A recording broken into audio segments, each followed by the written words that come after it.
તે મહાપુરુષે કીધું છે કે ધનધન બંધુ જે કુળને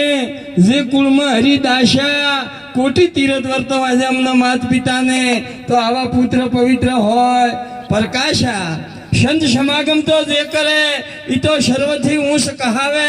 વામે સઘળા દુઃખ સુખ શરણાગતિને પાવે પ્રથમ સમરે શરીર રામને વદનથી વચન ઉચ્ચારે આ તો પૂર્ણ હોય એનો ભાગ એના દ્વારા કોઈ સંત પધારે આ રામ નામની ફોજ છે સંત સાથે છે મહાભારી જहाँ जहाँ संत मुकम करे असतनी करे खुवारी अधर्म का उत्थापन करे बापा અને ધર્મનું થાપે થાપણ સંત ફરે મલકની મોય પણ અભયપદ તો કોઈક સંત જ આપે અભયપદ કને કહેવાય કે નિર્ભયતા હોવી જોઈએ ભેદ ભ્રાંતિને ભય હોય એ ભક્તિ કજી ન હોય ભક્તિ ભીતરની ભૂમિકા છે ભક્તિ અંતર્મુખ છે ભક્તિ વચનનો વ્યવહાર છે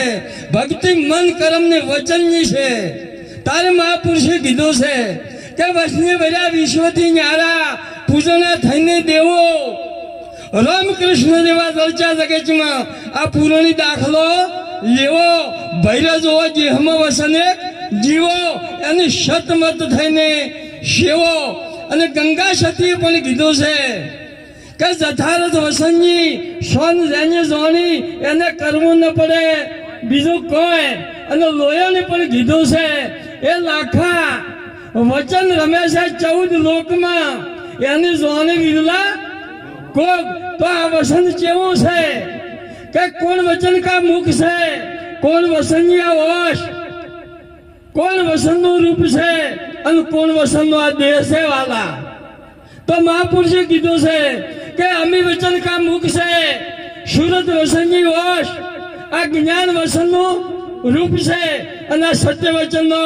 દેહ છે વાલા એટલે સત્ય ક્યાં જડે સત્ય બહાર ન હોય સત્ય તો પોતાનામાં હોય પણ એને પ્રગટ કરવું પડે સદગુરુ સત્ય ના હાલે